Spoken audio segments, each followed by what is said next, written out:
हर अत्याचारी अपने आप को शक्तिशाली समझता है। उसे लगता है उस पर पाबंदी लगाने वाला तो कोई है ही नहीं। अपने अहंकार में मस्त होकर वो दूसरों पर अन्याय करता रहता है और उनका आक्रोश और आंसू देखकर वो अपनी जीत की खुशियां मनाता रहता है। इस तरह अपनी आत्मा को मलिन करते हुए परमात्मा को भूल जाता है। वो ये भूल जाता है कि मालिक सर्वशक्तिमान है। अपनी खुद की अदालत का न्यायाधीश बनकर वो ये भूल जाता है कि सर्वश्रेष्ठ अदालत तो मालिक की होती है, जिसमें हर किसी का न्याय किया जाता है। जो मालिक को भूल जाते हैं वो अपराधी हैं, कृतज्ञ हैं और उन्हें अपने अपराध का दंड मिलता है। जहां वो राजा था वहीं उसे गुलाम बनना पड़ता है। अत्याचार करने वाले को खुद अत्याचार से पीड़ित होना पड़ता है। दूसरों को बेबस और लाचार बनाने वालों को खुद बेबस और लाचार बनना पड़ता है। दूसरों को आक्रोश करते देख, आंसू बहाते देख, खुश होने वाले को खुद आंसू बहाने पड़ते हैं। और जब वो आक्रोश करता है तो उसके आक्रोश की तरफ ध्यान देने वाला कोई नहीं होता। उस निर्दयी पर कोई दया नहीं दिखाता। जब उसका अहंकार, उसका गुरूर चकनाचूर हो जाता है तब उसे मालिक की याद आती है और अपनी गलतियों के लिए वो मालिक से दया की भीख मांगता है। लेकिन इंसान ऐसा अपराध करता ही क्यों है? क्यों दूसरों को पीड़ा देता है? क्यों अत्याचार करता है? क्यों भूल जाता है कि हम सब उसी मालिक के अंश हैं? हमें दूसरों के आंसू पोंछने चाहिए। जब हम ऐसा करेंगे तो मालिक को प्रसन्न करने के लिए हमें किसी तपस्या की जरूरत नहीं होगी। मालिक खुद ब खुद प्रसन्न होगा और हमारा उद्धार करेगा। इसलिए कहता हूं, लोगों का भला करो, तुम्हारा भी भला होगा। सबका मालिक एक। इंसान में एक बच्चा छिपा होता है। इसलिए मुझे जनी के साथ बच्चा बनने में बहुत मजा आया। जनी की डांट मुझे अच्छी लगती थी। जब जनी मुझे मां बनकर मुझे समझा रही थी तब मुझे अपनी बाइजा मां याद आई।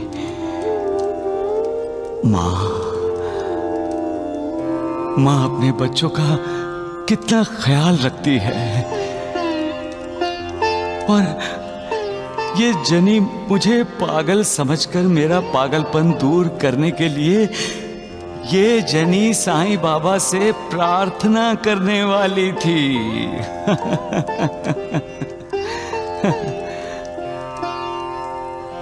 जनी जैसे निष्पाप बच्चों में मालिक निवास करता है और जहां मालिक होता है वहां उसके साथ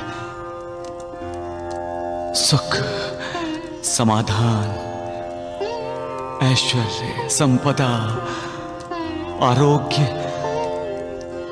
हमेशा होते हैं। प्राणी में, हर जीव में मैं हूं, क्योंकि मैंने ही ये विश्व चराचर व्याप्त किया है। अगर साईं बाबा शिरडी में ही है तो हमें वो दिखाई क्यों नहीं दे रहे? मन की आंखों से देखो। जब तुम श्रद्धा और भक्ति की आंखों से देखोगे तभी तुम्हें मेरा दर्शन होगा। कहाँ होंगे साईनाथ? मालिक को पाना है तो पूरी तरह संपूर्ण उनका शरणागत बनना होगा। अहंकार को त्याग, सदैव मालिक का ध्यान करना होगा, उसे स्मरण करना होगा। भक्ति में इतनी शक्ति होती है कि स्वयं शक्तिदाता मालिक ही ऐसे भक्तों का दास बन जाता है। जन्म में बुरे कर्म किए थे, उसके भोग लिए हैं तुमने। इतना याद रखना कि मालिक ने मुंह इसलिए नहीं दिया है कि तुम किसी का अपमान करो, बुराई करो या किसी को गालियां दो।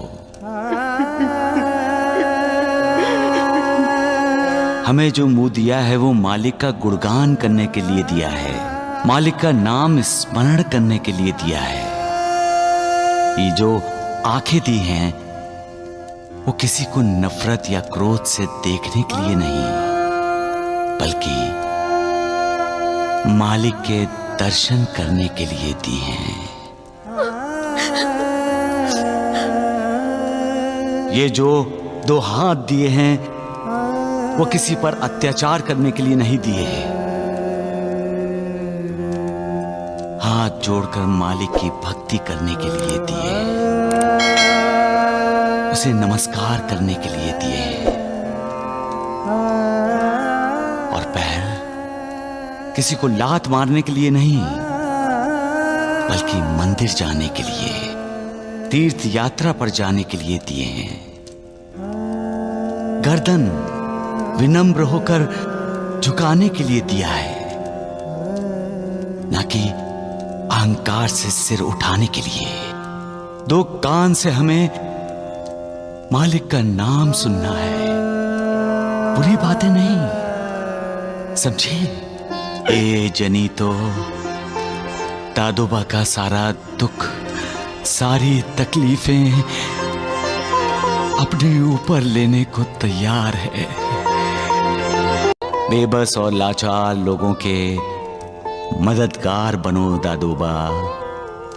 जो तुमने भुगता है उसे ध्यान में रखते हुए उनकी जिंदगी की मुश्किलें आसान करने की कोशिश करो। सबका मालिक एक। जो इंसान दूसरों पर अन्याय अत्याचार करता है वो इंसान खुद को बहुत ताकतवर समझता है।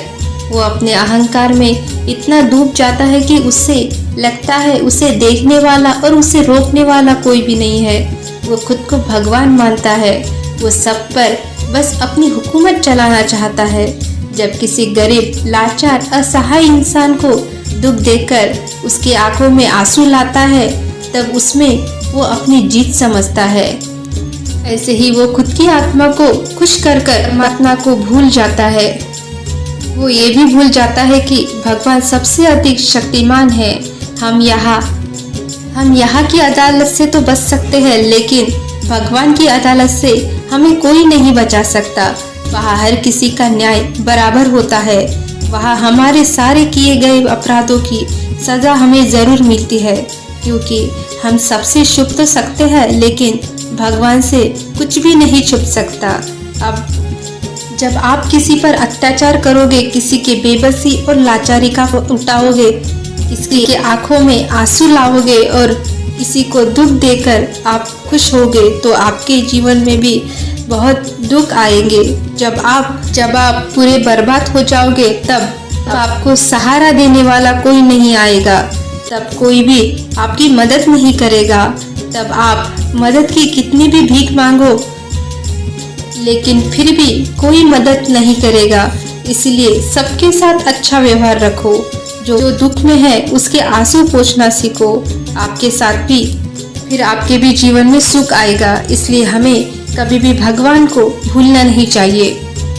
सब बच्चे भगवान का रूप होते हैं। हर इंसान में एक बच्चा छुपा होता है, लेकिन आजकल इंसान अपने कामों में इतना व्यस्त होता है कि वो अपने अंदर के बच्चे को बाहर निकाल ही नहीं पाता। अगर कभी कभी आपको वक्त मिले तो बच्चे जैसा व्यवहार करके देखो, फिर देखो आप सब कुछ फिर देखो, आप कुछ समय के लिए आप अपनी परेशानियां और थकान आप भूल जाओगे। इसलिए हर इंसान को अपने अंदर का बच्चा कभी कभी बाहर निकालना चाहिए। जो मज़ा बच्चा बनकर जीने में होता है, वो आनंद हमें बड़ा बनकर जीने में बिल्कुल नहीं आता, क्योंकि बच्चे जैसा निष्पाप और निरागस कोई नहीं है कि इंसान तो हमेशा मतलबी बन जाता है। वो अपनी ताकत का कभी कभी दुरुपयोग करता है। इंसान को कभी भी ये नहीं भूलना चाहिए कि भगवान ने उसे जो मुख दिया है वो किसी को गाली देने के लिए नहीं दिया, भगवान का नाम स्मरण करने के लिए दिया है और सबसे प्यारी प्यारी बातें करने के लिए दिया है।